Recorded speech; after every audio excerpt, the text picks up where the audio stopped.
nañu am mbégte gu mag a mag rek di dalal ki nga xam te ni moom mu nekk Serigne Cheikh Abdou Bara Dolly Mbacké nekk député à l'Assemblée nationale waaye tamit nekk responsable bokk gis-gis foofee ci diwaan Touba Mbacké bokk gis-gis nag ngeen xam ne ki nga xam te moom mu nekk Pape Diop ancien maire de Dakar moo ko jiite honorable ñu ngi lay nuyu di la dalal jàmm ci bët set. maa ngi lay fay ma ñoon di nuyu mbooleem ñoo xam ne moom laa fekk fii di nuyu ñi nga xam ñoo ñuy seetaan aussi ci scène bu am solo bi. di am mbégte tamit ñëw fekk si ak yow seq waxtaan pour réew mi. di ñaanal xalifa général des mourides mu yàgg fi loolu te wér di tàmbali waxtaan bi pour Sénégal yi mën see gis seen bopp. d'accord très rapidement rek ñu daal di enchaîner ak li nga xam te ne moom moo soxal wàllum tolluwaay réew mi tey jii kuréel gi nga xam te ne moom lañ duppee M2D nar a amal akub rek manifestation nañ ko duddee noonu bëggoon nañu xam lan moo sabab manifestation. waaw fi ma njëkk a tàmbalee rek mooy foofu fay présenté askan wi nga xamante ne ñoo ñuy faral di dégg wala ñu ñuy gis di ñu seetaan ñu xam tey. ñu bari dañuy jaawale man maay Cheikh Abdou Bara Dolly honorable député Cheikh Abdou Mbacké Bara Dolly nekk vice président commission de loi bu Assemblée nationale nekk secrétariat national bokk gis-gis parti bokk gis-gis ne bokk membre comité directeur nekk secrétaire exécutif Cercle de Joli nekk coordonnateur départemental bokk gis-gis dans la commune dans le département de Mbacké nekk candidat conseil département à Mbacké. Bon après mu ñëw si sa laaj bi nag tey jii ku ne xam na ni am na benn vote boo xamante ni mouvement MDD woote na ko pour que manifestation boo xamante ne dañ ko def pacifiquement pour ñi nga xam ñoo leen jàppoon ci manifestation yi jàlloon ñu bàyyi leen loolu moom parfaitement d'accord nañ si te rafetlu nañ ko ndax ku ne xam na ni ñun bi nga xamante ni événement bi am na dañoo am benn kilifa mu tudd Serigne Mountakha nekk fi Serigne Touba mu yónni si ñun wax ni samedi bi ngeen jàppoon manifestation ak dimanche ngir que ñu libéré ñi nga xam ñoo leen jàppoon dama bëgg ngeen dakkal ko ma ñaan ki nga xamante ni mooy njiitu réew mi ñu ne ko ñun ay taalibe loon lépp loo xam ne sant nga ñu ko dañu ko def bu ñu santee loolu automatiquement dañuy arrêté manifestation yi ndax ku ne xam na ni àggoon nañ ci réew mi foo xamante ni ñëpp war nañoo xam loolu ndax am na ay information ñun ñuy bokk nañ si un cœur de manifestation yi ñu xam ni Macky Sall bu ñu defoon manifestation samedi dimanche mardi mercredi midi la waroon a quitté réew mi kon bu sawee Serigne Mountakha moo ko sawee comme nag nit la ko réew mi dafa waroon a quitté réew mi dafa waroon dem Macky mercredi la waroon a jeexal à midi ko fa doon jëlee non ñun ñoo ko fa doon jëlee ñu programme woon noonu la ba pare mais li am solo rek mooy xam nga jàll na moom war naa sant Serigne Mountakha moom xam na ni Serigne bi moo ko sawee mais comme Serigne bi moo ko sawee Serigne bi ñaan na ko mu lànk ndax du wéyee ndigal ndax gëmu Serigne bi Macron mooy kilifam ak Marème comme ni ma ko faral di waxee loolu moo tax ka nag comme ñun dañoo séqoon ak ay doomu jàmbur du ngor aussi tamit ñu bàyyi leen si kaso bi te waxuñu ak ñoom loolu moo waral bi ñu demee ci sunu de période bi ñu defoon au niveau de Bignona ñu jël ay engagement foofu def benn acte de Bignona boo xamante ni ñun ñëpp dañ ko signé woon wane ni il faut que ñu défendre peuple bi le démocratiquement ba pare ñi nga xam ne dañ leen jàpp teguwuñ si yoon ñu bàyyi leen nu mu gën a gaawee loolu moo waral tey jii mouvement MDD di woote manifestation si àjjuma ji may woo képp koo xamante ni démocratie ñor na la nga dem si manifestation boobu. D'accord en ce qui concerne manifestation boobu démb jot nañoo dégg ay sorties yoo xam te ni génn na ci ki nga xam te moo nekk njiital Pastef Ousmane Sonko également ki nga xam te moom moo nekk Barthélémy Diaz ak yeneen yoo xam te bokk na ci kujje politique gi Ousmane Sonko ci discours am dégg nañ li nga xam te ni fësal na ko mu di far force loolu tiitalul askan wi ci li fi jotoon a am. xam nga fa force bi dafa sukkandiku ci constitution bi dafa am loo xamante ni constitution moo ñu ko may mooy képp koo xam ne yaa ngi Sénégal am nga droit maanaam manifester wu am nga droit maanaam wax lu la neex loolu moom constitution moo ñu ko may. ci loo xamante ni démocratie la Macky Sall moom lu constitution bi dafa ñëw fekk ko fi mu yokkaat ko li nga xamante ni moom lañu war def ñu nag du ñu nangu li nga xam ne constitution moo ñu ko may benn ni dañu ko xañ loolu foofu la waxee mooy foofu dañuy def manifestation loolu mu wax dëgg la buñ leen tere ak buñ leen xam nga amul lu ñu tere nag Macky Sall mi ngi lambar ci àll bi kuy lambar doo bàyyi maanaam askan wi défendre li nga xam ne moom peuple bi mais bokkul moom ay tournée lay def mais tournée yi mu def pour lan la kan moo ko autorisé pour tournée yooyu noonu moom mooy njiital réew mi mais dafa dem pour tournée politique pas demul pour tournée boppam ndax ku ne xam na ne Macky Sall situation bi la mu diggoon askan yëpp fa mu demoon doon def ay conseil des ministres de la décentration la mu fooxoon def si dara léegi nag maanaam jum na ay élection am na tiit na Sénégal ci li xew tax na mu bëgg dem pour wan askan ni ba tey am na ñu ma bëgg loolu moo waral tabaram yëpp mu koy def mais li am solo mooy ñun fi ñu nekk du Macky Sall moo ñu fi mën a buuse askan wi dañu ñu génn tey daan ko wan ne ko réew mi moomuloo ko dañu manifesté wu nii wala nee daan wax ak askan wi daan wax pour ñu livrer noonu pacifiquement nag bu am problème ak débordement état de droit lañ nekk aussi boo bëggee def état de droit la boo xamante ni état de droit autorisation constitution moo ko ëpp doole ñun faale woon autorisation et nii constitution bi lan faale constitution moo ñu wax ñu mën def manifestation dañ koy def grenade bu amee tout da ngeen dem mais lan mooy grenade yi boo ko tiré maanaam ñaari fa ñett fan mu jeex yow da nga ciy bokk ci ñuy dem man dinaa si bokk insha Allah dañu seetlu que saa yi affaire yi amee ñi nga xam te ne ñoom ñoo jiite yenn ci kuréel yenn ci parti ñoom ci ginnaaw la ñuy nekk bàyyi askan wi dem souvent ñoom. non xam nga ñun ci askan la ñu bokk. waaw loolu peut-être da nga ko mën a gis yeneen manifestation mais manifestation yoo xam ne du parti nga xam ne ñëpp ñoo ko bokk ñëpp ñooy dem ñëppay dem. d'accord ndax ñi nga xamante ni tey jii moom la doon xeex ci démocratie ni faagagaloon Karim Wade faagal ko Khalifa Sall ñu bëggoon ko def ci Ousmane Sonko mu rëcc mais ëllëg kenn ku nekk mën na dal moo tax ñu ñëpp ñu def benn bloc opposition yi pour que ñu défendre loolu suñu droit la ñuy défendre ak suñu débat. d'accord ci biir manifestation boobu nga xam te ni jàpp nañ ci ñi tax ngeen di mën a amal manifestation bi am na si ñoo xam te ni faatu woon nañ ci génnoon ci àdduna mais ba tey dafa mel ni xamaguñ nan la mbir ma féetee. xam nga loolu moo lay gënoon a concentré wu ci loolu ëppul solo. xam nga loolu moo lay wan ne la état bi maanaam xamul fu mu teg tànkam ndax bu fekkente ni dafa jël ay engagement ak responsable yoo xam fukki doomu aadama ak ñett faatu nañ si ki si gën a nekk xale fukki at ak juróom-ñett la am ki si gën a mag fanweer at ak juróom-ñaar ñu faatu yaakaar naa ñu kooku war na jël responsable xool nan moo leen faat mais ba tey jii may wax ak amagul benn enquête wala benn boo xamante ni lu mu nar pour que leeral mbir yooyu noonu ndaxte moom mooy responsable loolu moo tax bi nga xamee ni moom si jëm boppam parewul pour leeral ko ñu jël mbir mi yóbbu ko Cour pénale internationale yaakaar naa ni CPI ku ne xam na ne déposé na foofu noonu même ñu nekk bitim réew déposé na ay plainte te plainte yaa ngi continué firnde yi tamit ñi nga am ay vidéo yoo xamante ni gis nañ ay nit yooyu yëpp yónnee nañ ko ñu ngi ko war a yónnee ñu ngi def si enquête boobu noonu comme Sénégal parewul pour leeral ñi faat ay doomam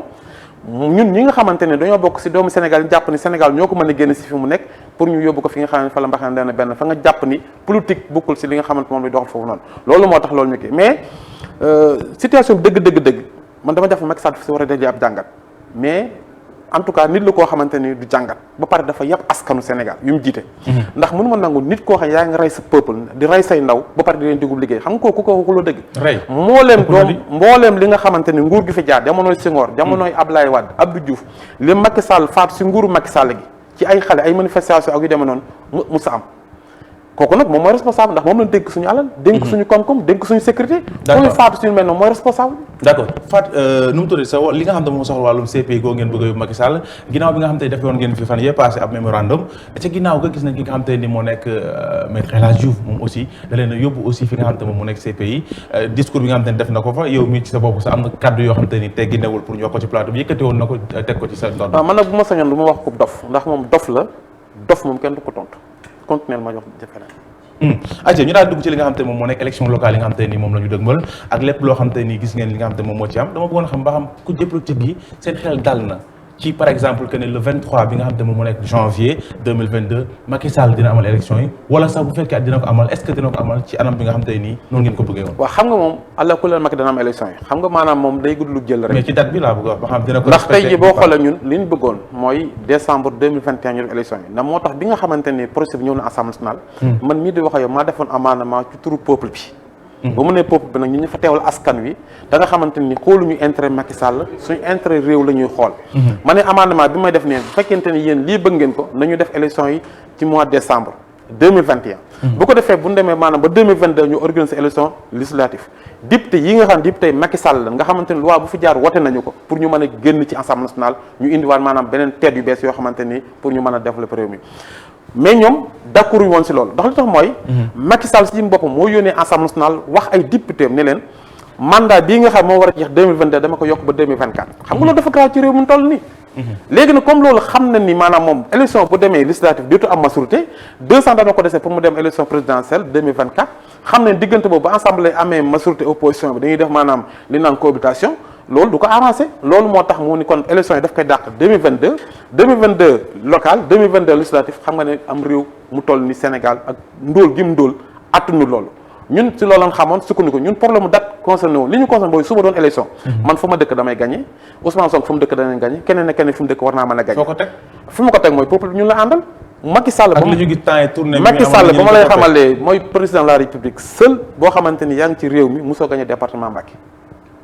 kooku gàcce la mosoo gagné Touba. d'accord ci seen kujje politique googu ñu xool actuellement seen avenir man sama xel da see xaw a tey tuuti personnellement lu tax ñi nga xam te ne ñoom lañ yaakaar ci kujje politique yi seen ëllëg kenn xamagul lan lay dooni moo xam Karim Wade moo xam ki nga xam te ni moom moo nekk Khalifa Sall moo xam Ousmane Sonko mi nga xam ne sax moo nekk jiital Pastef nga foog ne loolu est-ce que waaw xam nga c'est-à-dire peuple moo yor constitution peuple mooy réew heure bu peuple bi soxlaa seen réew Macky Sall dafay jóge gis nga dafa am loo xamante ni moom mi ngi kan la ñuy fal bu fi jógee aussi kan xam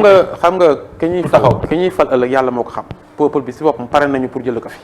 ñun ñëpp dañ xam ni daal 2024 képp koo xam ne jiitu nga si opposition yow la ñuy jàppale candidature yu bari nag kenn ku nekk mën nga samp sa ndënd ndax kenn ku ne am nga sa parti mais li am solo mooy fi nga xam fa la ñu war a jëm dañu ko tënk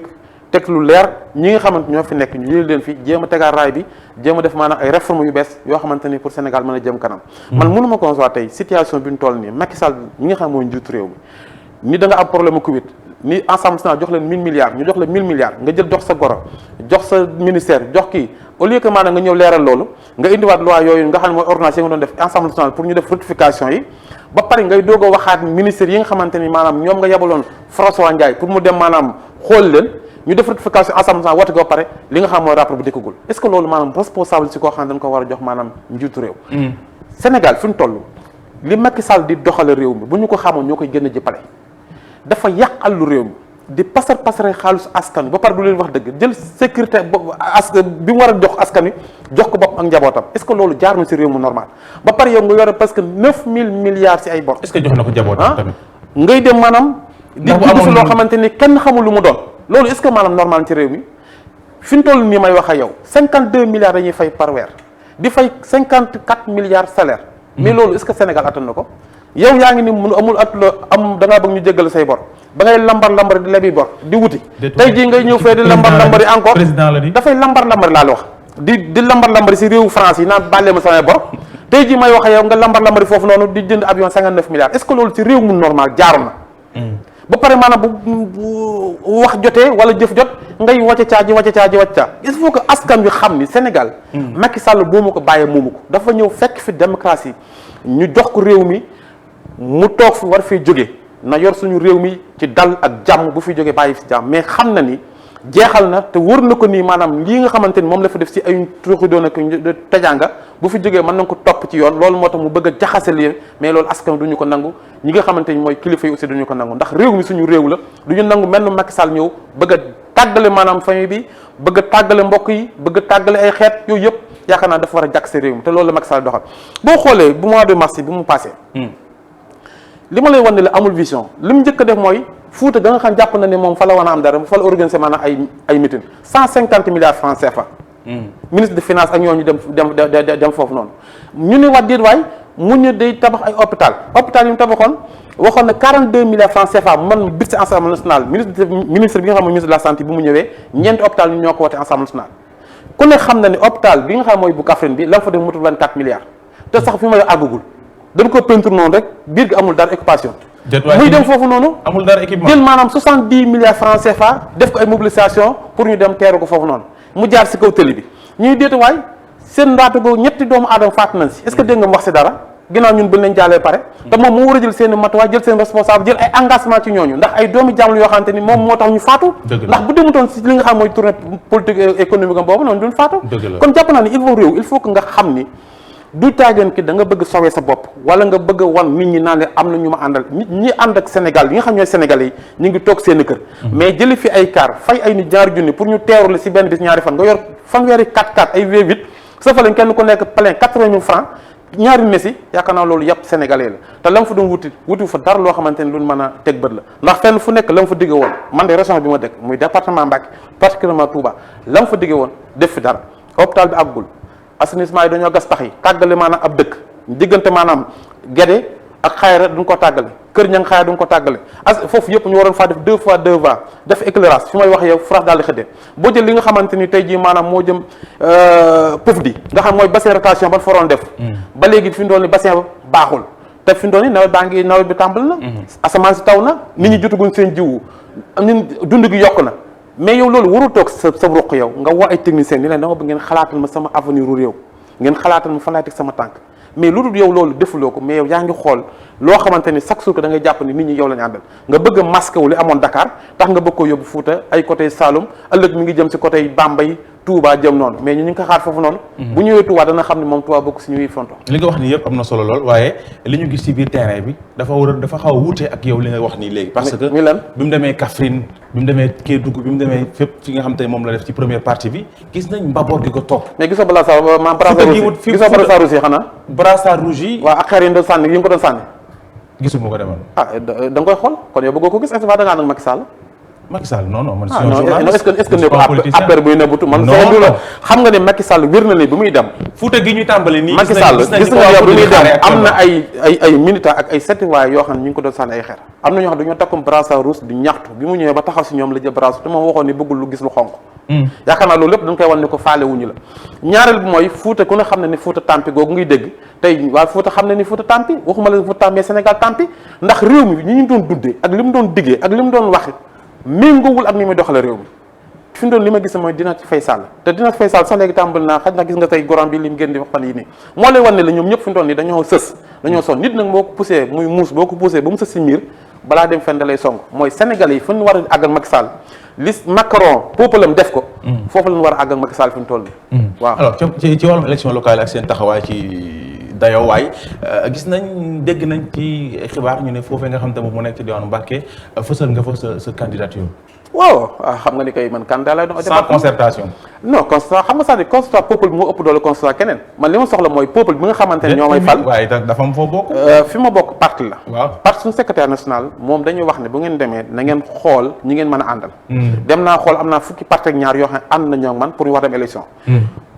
incha allah dinaa dem candidat peuple bi ñoom wax ne demal candidat ñu jox la département bi ndax département duñ ko war a changé ndax conseil département boo xam ne fi may waxee faute de dotation faute de concours su ngay sukkandiku amoo benn relation boo xam ne def nga ko man dama ñëw bëgg indi xarkanam bu bees pour changer waa département bi déjà premier objectif mooy il faut ñu am siège boo xam ne conseil département ko moom boppam jàppale élèves yi nga xamante ñoo war a jógee Mbàkke Touba di jàngi Mbàkke def ay jàppale nit ñi ci seen wàllum wér-gu-yaram ak assainissement bi ak addition d'eau yi ndax population bu Touba formation amuñu ko dafa manqué loolu lépp ay procès la après am na ay coopération bilatérale yoo xamante ni mënuñ ko am pour que ñu mën a changer xarkanam boobu man sama candidat c'est une demande sociale nag du ma ko mën a gàntu pour askan wi il faut que ma nekk candidat damay gagné incha allah. ayca ñu daal di dem studio ba nga xamante ne fa la sama naataango yi nekk Mouhamed yaag say chroniqueur ak i journaliste kaddu gaa ngi noonu. sëñ bi Mbacke ñu ngi lay ziar bu baax a baax di la dalal ci plateau bi di la dalal ci Bët Set damay daal di jox Ousmane Dicko kàddu gi mu laaj benn question rek xam naa tout le temps bi tey moom ku nekk benn question lañ koy def parce que waxtu wi xoj nañu bu baax a baax. Ousmane ma bàyyi la nga ak honorable. voilà jërëjëf man honorable fu ma koy commencer rek mooy seen manifestation bii ngeen bëgg a def ak pour ñu libérer ñu jàpp. gis nañ ne boo xoolee manifestation yi ñi ci kaw dinañ leen bàyyi mais souvent ñi ñuy jàpp mooy ñi leen di topp. des fois sax ñu fàtte leen foofu ndax aussi nekkul na yéen da ngeen di exposé ñi leen di. waaw xam nga tey bu leen doon exposé kon tey duñ def li ñu def nii ndax ku ne xam ne bàyyi leen xel moo tax ñu jël benn sunu lëm boo xamante ne ñi faatu woon dañ leen dem defal leen ay ñaan loolu bàyyi xel ñi nga ànd loolu la. bàyyi leen xel moo tax tey ji ñu jël ay engagement ak ay responsable pour ne ñoom ñëpp il faut que ñu def loo xam ne peuple bi ak national international dañ xam ni ñi nga xam ñoom lañ jàppoon ci li nga xam tegul si yoon ñu bàyyi leen ndax mënu ma nangu koo xamante ni yow dem nga jàpp koo xamante ni xamuloo lu mu def nga bàyyi ki nga xamante ni gis nga ko mu yor ay mboldu yor ay fital ci kaw tali bi dend ak yow te kooku dem moo jàppale ko yaakaar naa deux fois yooyu ñuy def ñooyu war nañ ko mën mais ñoom dañ fa yàgg te xam nga yàgg gi manifester xam nga yàggaay gi mi ngi aju ci ki leen jàpp ndax dañ leen a kidnappé Macky Sall mooy responsable bi ndax tey ji ñoom dañ doon xeex pour démocratie ñu fekk leen fi ñu doon xeex ñu leen kaay leen ngeen bañ a xeex seen pour démocratie kooku ñun ñëpp la ñuy xeexal ndax dafay am loo xamante ni bu xasee am képp koo xamante ni demuloo fa doo gor ndax jàpp naa ni Sénégal fi ñu toll dañoo war a jëlee li nga xamante ni mooy jëf yu bon yi jëf ju ñaaw ji jëf ju salte ji ni ñuy pasar suñu xaalis pour que ñu mën a wax askan ni leen na dakk loolu nag ku ko xeexul ko nekk jàpp naa ni doo gor. Mohamed baal ma rek par rapport ak Mbacke Touba boobu mu wax noonu ndax ci élection yi gis na ne gagné woon ngeen fa lu métti mais dafa mel ni opposition bi dafa affaibliru foofu ak kii di Idi nga xam ne yéen a àndoon ci élection yi. te léegi xam nga Mburoog Sow moom kenn du ko tudd ndax xam nga ni Touba moom mosu fa am 12000 voix yu mat man maa ñëw jiite coalition bi yëkkati 30 millions teg si kaw table di jox ko 129000 voix à Touba génn naa ña àndoon ak moom sax ba naan ko léegi kon Mburoog Sow la moo xamante ni amul suukar te kaan lay mujj. ci man. alors honorable ñu ngi lay nuyu bu baax a baax di la dalalaat ci plateau bi xam naa am na nag dinaa xaw a indiscipliné tuuti ndax dafa am ñaari laaj yoo xamante ni bii bëgg naa honorable tontu ci benn bi mooy sa digganteeg waa PUR ñoom annoncé woon nañ ni que dinañ def benn citation directe wax coow loolu fu mu mujjee. waaw man xam nga dama demoon umra man dama ko dégg nii rek mais après voilà. waaw dama ko dégg xam nga man dama ko dégg xam nga diggal Touba ak Tivaouane yaakaar naa ni am na loolu. benn mais li parti PUR. waaw xam nga sax li am solo. loolu nag sëñ bi man li am solo mooy man Cheikh Abdou Bara Dolly lu mu dul wax waa Tiwaawan du ma ko fàtte waawoon ndax sëñ Moustapha moom mu ñuy tudd ñoo boo ko bàyyi loolu rek laay wax xëy na nag nit mën naa dugg si loo xamante ni xamu ko wala yoom ne aussi man musuma dem si émission tudd nit maa ngi leen di xaar nag. d'accord beneen laaj bi xaw nga ko brosser tuuti muy école yaa ngi naan di nga jàppale élèves yi jóge Touba di dem Mbacké di jàngi ji ndax mën nañu xaar ci sa magistère yow boo demee ba nekk maire Touba am école française. waaw xam nga Touba dafa am borom titre foncier la pour ma nekk maire Touba sëriñ bi mooy tànn bu ma sëriñ bi tànnee dinaa ko doon mais conseil département peuple bay tànn te laaj naa peuple bi seen kàddu jox nañ ma ko dinaa nekk candidat conseil département la may man ci loolu tamit ñi nga xam ñoo fay jóge di sàkku ji xam-xam ma wutal leen ay bis jàpp leen ci parents yi pour que ñu dem jàngi loolu ay programme yoo xamante ne sax am nañu ko ak la loo xamante ni incha allah dinaa ko def Touba lu ma leen mas dig def naa ko te Touba laa am te moom laay dundee incha allah. merci beaucoup Aïcha Thiam. voilà honorable mu ngi lay nuyu di la dalal jàmm ci plateau bi. man nag sama laaj dafay ñëwaat ba tey ci kii di président Macky Sall donc tout le temps dañuy gis tey wax da ngay catégorique envers le président d'ici 2024 bu nekkee nee nañ may nañ ko pour mu nekk candidat à la présidentielle lan moo nar a nekk sa taxawaay. xanaa yàq kay may kon. constitution xam constitution moom benn la constitution bi dafa wax ni nit mënut a def lu ëpp ñaari mandat kooku ñoo ko wote malgré que amuñu si woon ndax 300 bi mu si dugaloon mooy affaire ngóor jigéen yi nga xamante ni wax na ni am nañ sañ-sañu def manifestation moom moo ko si dugaloon moo ko tey ndax mooy change boobu ngay gis kooku amul problème mais li am solo mooy ñun du ñu nangu nit def lu ëpp ñaari mandat ci réew moo xam Macky Sall moo xam keneen te loolu li si kanam réew li ba te moom xam na ni du fi def lu ëpp ñaari mandat moom xam na ko te lii nga xam ne moo jàlloon 3 mars lu ko raw dana fi amaat bu fekkente ni 2024 posé na candidature kooku moom maa leen ko jox te man maay jiitu incha allah. li ngay wax ni mbaadu appel à l'insurrection ak yooyu ngay wax. ban àgg si 2024 laa la wax. 2024 ba tey rek li ngay wax. waaw ban àgg si rek coow la de. waaw ban àgg si rek. merci beaucoup. te man maay jiitu laa la wax. xam nga surtout Bamba du daw. nan ma rey ba doo rey peuple bi. man xam naa ko bu baax ndax sama bureau papa la ma doon fekk mu yor benn suuf simis carton ba sax ñu koy wutal liggéey sama papa ko njëkk a wutal liggéey xam naa ko bu baax. sama frère la sama xarit la àggale nga keneen laaj. Babacar Aïcha voilà honorable ginnaaw bi ñu la nuyoo ba noppi di la wax dalal ak jàmm ci émission bët set sama laaj dafay dugg fi nga xam ne fa nga jógee sànq mu di ca diwaanu Mbacké ñu am lu ñuy liir ginnaaw fan benn lëkkaloo bu ngeen fas yéene amal ci kujje gi fukki parti ak ñaar yoo xam ne ñu bëggoon xam exactement composition boobu nu mu demee et puis itam au delà yow ci li nga xam ne moo di pour sa candidature lan moo nekk objectif bi carrément. waaw xam nga fukki parti ñaar yi ñoom ñëpp d'accord nañu si war nañu def coalition. parti yu mag la kooku daanaka lu nekk ñu tudd comme ni ngi si waxtaan bi mais li am solo rek mooy coalition mu dana am bul fàtte aussi tamit ni département Mbacké mi ngi nekk ci loxol opposition bi 2017 ñun ñoo gagné député li ko jiitu 2014 ñoo gagné conseil départemental Macky Sall mosu gagné même local yi ñun ñoo gagné woon kon jàpp naa ni dafay nekk loo xam ni rythme boobu ñu nekkoon moom la ñuy continuer ba tey ji may wax yow ndax peuple bi Macky Sall moo leen faalewul lu mu leen mas a dig defu ko respecté seen kilifa muy sëriñ bi ñoom tamit ñu xamal ko ni ko fii nga ñu teg foofu la la teg suñu li nga xam mooy suñu programme comme ni nga ko waxee au niveau département bi daanaka am na lu ma si jot a wax mais comme ñu ngi siy liggéey encore nekk na loo xam ne daal programme boo xamante ni li ma njëkk a bëgg a def daal mooy changer xarkanu département Mbacké wutal xale yi ay formation jëm leen jàpp si liggéey jëm leen a jàppale aussi seen mbirum wér-gu-yaram ci mbirum hôpital yi muy hôpital Ndamatou bi nga xamante ni mi ngi nekk ci kilifteefu li nga xamante ni mooy conseil département bi ak seen yi nga xamante ni yëpp ñu ngi foofu noonu pour que parents d'élèves yi nga xam ñoo jël seen doom yi di leen fayal 200 gi 300 francs ñu dem di jàngi amuñu oto yu dugg ñu accompagner leen am na ay partenaires yoo xamante ni ay saoudien lan yooyu incha allah bu ñu si àggee dañu ko wax jéem a xool aussi tamit lu ñu mën a génne ay news yoo xam ne biir département lu ñu ko mën a génne pour que man ko dugalaat ci biir peuple bi comme li ma fa wax Madione mooy sama candidature sakkuwuma ko dañ demande sociale boo xam peuple ñoo ne ma yow lañ ko bëgg a jox nit nag bu fekkente ne sa peuple ñoo ne la yow lañ soxla nga nekk ko da nga koy nekk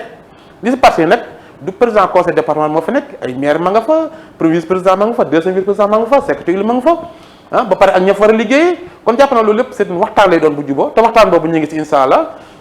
après demain su fa rencontré ak Ousmane Sonko bu neexee yàlla après rencontré ak waa PDS ñu jéem xool aussi ak Bougane ñoom ak waa Kër Malick Gakou yi ñu continuer waxtaan boobu ba nga xamante ni tey dañuy xàccandoo di dóorandoo xam ci ban liste la ñuy demee ak nan la ñuy doxee su boobaa kenn ku nekk lañ ci war a am mais li ëpp solo mooy du suñu intérêt département bi la intérêt peuple la. coalition bi sa objectif bi lenn kese candidature wala am na leneen lu. non xam nga man nee naa la sama candidature déclare naa peuple bi tax ma déclare ko mais comme dañuy waxtaan te àggun foofu noonu nag li am solo mooy bu ñu waxtaanee la fa war a génn ñu ñëpp doon ko yëg mais li censé la coalition la ñuy demee man candidat la. du ngeen waxtaan ak waa réew. non réew mi soog ñoo ñëw suñu waaye soxla wuñu Idriss Seck mais ña fa nekk nag nga xamante ni moom bàyyi nañ Idriss Seck ñoom dana nañ jël bu ñu bëggee ñëw te Idriss Seck moom amul ñaari salaamaaleykum Touba te ña fa nekkoon sax banan ko am na si ñoo xamante sax ñëw nañ sama kër seet si ma pour que maanaam ñu ànd ak man sama coalition après tamit jeexal na Touba ndax ña fa nekkoon ñëpp démission nan ba samedi bii ñëw nii am na koo xamante responsable bu mag la bu war a bàyyi maa ngi rendre hommage docteur Sylla mi nga xamante ni xam nga ku ne xam na ni docteur Sylla ci APR la nekkoon mais fi mu doon ni lese na ak ñeneen ak ñeen ñoo xam mënu ma leen tudd sax mais li am solo rek mooy Macky Sall xam na ne desetul kenn Touba ña fa nekkoon ñëpp buum naa leen ginnaaw bu Moustapha Sy Lo demee ña fa des ñëpp maanaam ay mbuuj lan man maay seen bàyyi si politique kon da nga bëgg a wax ne élection yi da ngay yoonal nii rek non damay kii rek yàlla amu fa adversaire ndax Touba si bopp maanaam Macky Sall du ko gagné bu ma tëddoon néew sax damay gagné Touba la nga waxoon ci élection yi moom nga ne yaay seen baay Touba loolu nga fa déclaré waaw bi yoon maay seen baay bàyyaat damay nekk si politique jàppale APR ayca merci beaucoup Mbagnione dama lay bàyyi rek nga wéyal ak honorable ñu daal di daane amoon naa ñaar benn question pour moom mais waxtu bi moo ñu xoj. jox ma ko rek suñ ci duggee du gaaw a jeex. honorable bàyyi rek ñu dem suñ ci duggee du gaaw a jeex. sama avant-dernière question honorable fan yee ñu génn déggoon nañ la fi nga ne li nga xam te ne moom moo nekk wàllum homosexualité au Sénégal Macky Sall am na fiitu légaliser ko fan yii ñu génn gis nañ ko aussi mu def benn selfie ak benn soxna naan fekk mu ngi nekk président fii ci réew Sénégal du ko fi jëmmal. dafa jaawale li ñu ko laaj. mooy dafa wax ni dafa war a wax ni fii ak maa ngi fi dinaa ko légaliser ngir que Assemblée nationale mu nekk crime xam nga loolu waroon a wax mais den tant que maa ngi fi du fi am. loolu wax loo xamante ni li mu wax Sénégalais yi ci olof. bokkul ak li muy wax nasaraan yi moom moo dem Italie ñu laaj ko si benn scène. ni ko ndax ngóor jigéen ñi am nañ sañ-sañu manifester librement ak di def seen i droit mun la am nañ sañ-sañu ndax constitution moo leen ko may si article 25 Macky Sall moo ko bind te moo leen ko wax.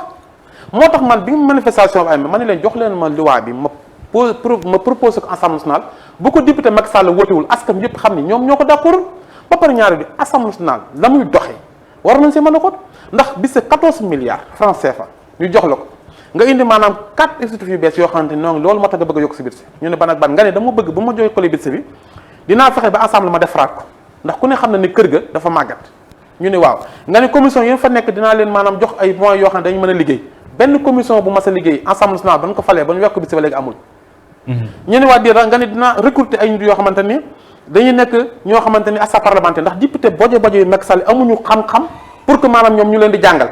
bojo waaw léegi ñooñu ñu war leen recruter ci Assemblée nationale dafa leen ay kii ba fi may wax ak yow lan leen di fay sax dañ ko wàññi ñuy jiituwaat ñu ne ku ne xam ne ne plénière 23h59 la war a jeex ña fa nekk ay ak secrétaire yi nga xam ñoo fa nekk bu ñu wàccee bii suñu war a ñibbi sax bisu day pan